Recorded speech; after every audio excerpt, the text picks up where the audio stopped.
स्वागत है आपका पीटीसी न्यूज में। मैं सुमन कश्यप आपके साथ। हरियाणा में दिन भर में चुनावी हलचल क्या रही, क्या कुछ खास रहा, इस पर नजर डालेंगे। चलिए शुरुआत करते हैं। टोहाना विधानसभा से भाजपा प्रत्याशी देवेंद्र सिंह बबली ने चुनाव जीतने के लिए झोंकी पूरी ताकत। अब प्रत्याशी बबली की धर्मपत्नी भी घर जा रही है और वोटों की कर रही अपील। देवेंद्र बबली की धर्मपत्नी सुनीता रानी ने कहा कि पहले प्रत्याशी घर घर ना जाकर घर बैठे ही चुनाव जीत जाते थे, लेकिन अब हम घर पहुंचकर वोटों की अपील कर रहे हैं ताकि वोटर ये ना समझें कि नेता चंडीगढ़ जाकर बैठ जाते हैं।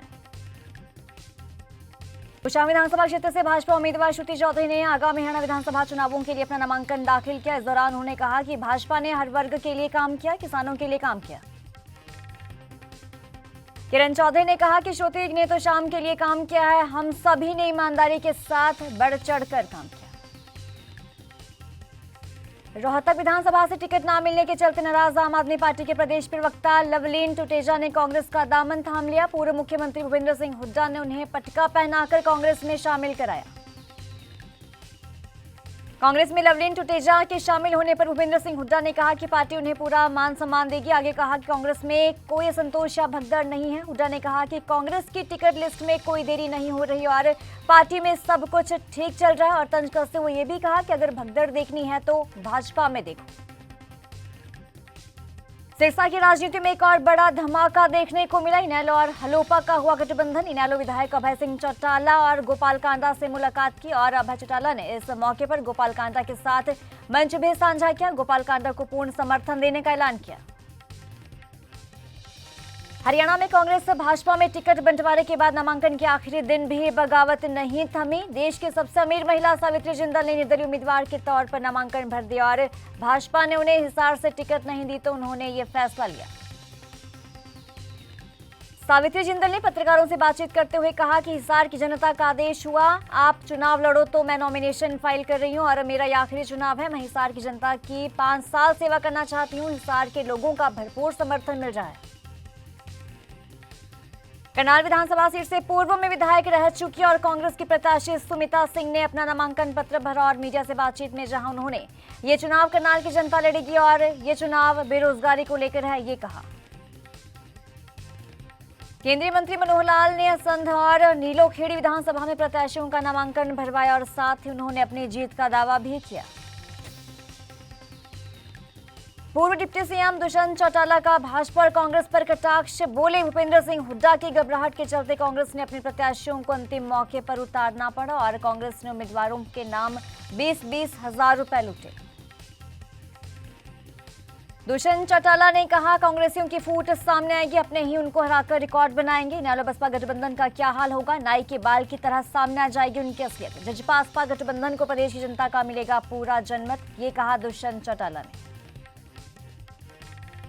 सोनीपत विधानसभा क्षेत्र से कांग्रेस प्रत्याशी सुरेंद्र पवार ईडी अधिकारियों और पुलिस कर्मचारियों के साथ सेंट्रल जेल अम्बाला से नामांकन पत्र दाखिल करने के लिए पहुंचे और इस दौरान कवरिंग प्रत्याशी के तौर पर समीक्षा पवार भी अपना नामांकन पत्र दाखिल किया। भारी सुरक्षा काफिले के बीच सुरेंद्र पवार को वापस अम्बाला लेकर हुए रवाना।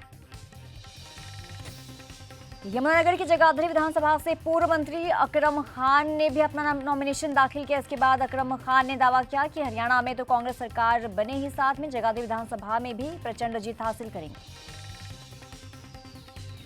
अकरम खान बोले जगाधरी में मुख्य मुद्दा अवैध माइनिंग है, जिसके तहत सीधे सीधे स्थानीय विधायक से जुड़े हुए हैं और ऐसे में अवैध कब्जे, अवैध माइनिंग और जगाधरी में बढ़ रहे नशे को रोकने के लिए पूरा प्रयास किया जाएगा। तो काफी जद्दोजहद के बाद भिवानी विधानसभा सीट को गठबंधन के तहत सीपीआईएम को देने के फैसले से सभी कांग्रेसियों को अचंभित कर दिया। जहां सीपीआई खेमे में खुशी की लहर, हरियाणा में एकमात्र सीपीआई कांग्रेस के प्रत्याशी हैं ओम प्रकाश। ओम प्रकाश को प्रत्याशी बनाए जाने के बाद पीटीसी न्यूज से खास बातचीत। कहा शहर में जन समस्याओं को पहले भी उठाते रहते थे और अब प्रतिनिधि के तौर पर गंभीरता से उठाकर उसका समाधान करवाएंगे। हरियाणा में आम आदमी पार्टी की सरकार बनेगी। आम आदमी पार्टी की उम्मीदवार कविता दलाल ने कहा अब की बार जुलाना की जनता बदलाव चाहती है और हरियाणा में आम आदमी पार्टी की सरकार ही बनेगी। कांग्रेस प्रत्याशी अशोक अरोड़ा ने भरा नामांकन पत्र। थानेसर विधानसभा क्षेत्र से कांग्रेस प्रत्याशी अशोक अरोड़ा ने विशाल रोड शो के साथ अपना नामांकन पत्र भरा। अशोक अरोड़ा हजारों लोगों के काफिले के साथ रोड शो करते हुए चुनावी कार्यालय बैरागी धर्मशाला से चले और एसडीएम ऑफिस पहुंचे, जहां पर पूर्व मुख्यमंत्री भूपेंद्र सिंह हुड्डा ने कांग्रेस प्रत्याशी अशोक अरोड़ा का नामांकन पत्र भरवाया। कांग्रेस प्रत्याशी अशोक अरोड़ा का नामांकन भरवाने के बाद पूर्व मुख्यमंत्री भूपेंद्र सिंह हुड्डा ने कहा, पूरे हरियाणा में कांग्रेस के पक्ष में लहर चल रही है। भाजपा की सरकार जा रही है और कांग्रेस की सरकार आ रही है। हरियाणा के पूर्व मुख्यमंत्री ओपी चौटाला बोले, मौजूदा सरकार के कुशासन से जनता परेशान हो चुकी है। हमारी सरकार के समय में लोगों को जो सुविधाएं मिली, लोगों को यही आस है कि पिछली सरकार आए और पहले जैसी सुविधाएं मिले। हरियाणा के संध विधानसभा में प्रत्याशी अमनदीप सिंह जुंडला ने नामांकन पत्र दाखिल किया और रैली भी हुई। तो राज्यसभा सांसद राघव चड्ढा भी शामिल हुए। उन्होंने कहा कि केजरीवाल को चुनने वाले हमेशा खुश रहते हैं। राघव चड्ढा ने कहा कि जैसे कि रेडियो मिर्ची राघव चड्ढा ने कहा कि जैसे रेडियो पर सुनते हैं मिर्ची सुनने वाले खुश रहते हैं, वैसे ही मैं कहता हूं केजरीवाल को चुनने वाले खुश रहते हैं। केजरीवाल की जमानत पर 13 सितंबर को आने वाले फैसले पर राघव चड्ढा ने कहा कि हमें उम्मीद है दिल्ली के मुख्यमंत्री अरविंद केजरीवाल को सुप्रीम कोर्ट से जरूर जमानत मिलेगी। हम कल के फैसले का बेसब्री से इंतजार कर रहे हैं। जींद विधानसभा से कांग्रेस प्रत्याशी महावीर गुप्ता ने आज जिला मुख्यालय और लघु सचिवालय परिसर में रिटर्निंग अधिकारी के समक्ष अपना नामांकन दाखिल किया। नामांकन दाखिल करने के पश्चात पत्रकारों से बातचीत करते हुए महावीर गुप्ता ने कहा कि प्रदेश भर में भाजपा और कांग्रेस पार्टी के बीच ही मुकाबला है, शेष कोई भी पार्टी मुकाबले में नहीं है। कांग्रेस प्रत्याशी महावीर गुप्ता ने कहा कि प्रदेश की जनता भाजपा के 10 वर्ष के कुशासन से परेशान हो चुकी है और भाजपा ने दमनकारी नीतियां लागू की है, जिसमें समाज का प्रत्येक वर्ग दुखी है, जिसमें प्रॉपर्टी आईडी और फैमिली आईडी प्रमुख है। विकास के नाम पर कुछ नहीं किया गया। उन्होंने ये भी कहा कि अब समय आ चुका है, जनता फैसला जरूर करेगी।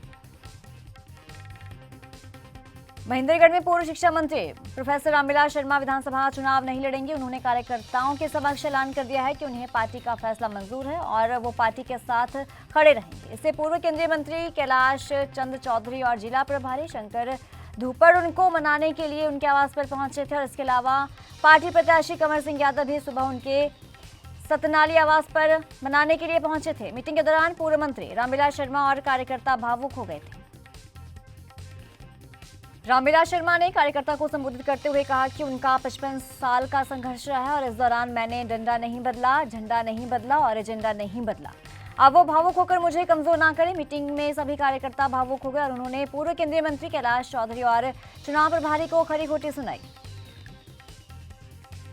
रामविलास शर्मा हरियाणा भाजपा के भीष्म पितामह के रूप में जाने जाते हैं और यहां से 5 बार विधायक रह चुके हैं। पार्टी के 2 बार प्रदेश अध्यक्ष और 3 बार कैबिनेट मंत्री रह चुके हैं। 2014 में उनके नेतृत्व में भाजपा ने हरियाणा में पहली बार पूर्ण बहुमत की सरकार बनाई थी और उनकी इच्छा थी कि वो पार्टी और से अपना अंतिम चुनाव लड़े और उनको उम्मीद थी कि पार्टी उनको अवश्य टिकट देगी, इसलिए वो भाजपा प्रत्याशी के रूप में नामांकन कराए थे। पंचकुला से कांग्रेस प्रत्याशी चौधरी चंद्रमोहन ने भरा नामांकन। अपने परिवार सहित पंचकुला स्थित एसडीएम कार्यालय पहुंचकर नामांकन पत्र किया दाखिल। भाजपा को आड़े हाथों लेते हुए कहा कि प्रदेश और पंचकुला की जनता भाजपा से त्रस्त और बदलाव की लहर है।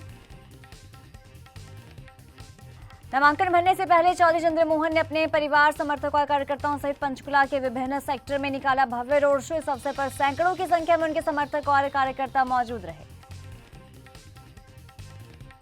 हरियाणा के पूर्व कैबिनेट मंत्री चौधरी रणजीत सिंह चौटाला ने नॉमिनेशन भरा। सिरसा के लघु सचिवालय में रानिया ब्लॉक में भरा नॉमिनेशन। डबवाली और सिरसा उम्मीदवार दिग्विजय सिंह चौटाला रहे मौजूद। रणजीत सिंह चौटाला ने अपने बड़े भाई और हरियाणा के पूर्व सीएम ओम प्रकाश चौटाला के पैर छूकर लिया आशीर्वाद। पूर्व मंत्री रणजीत सिंह चौटाला का दावा, हर हाल में जीत करूंगा हासिल, इनेलो और हलोपा गठबंधन से कोई फर्क नहीं पड़ेगा।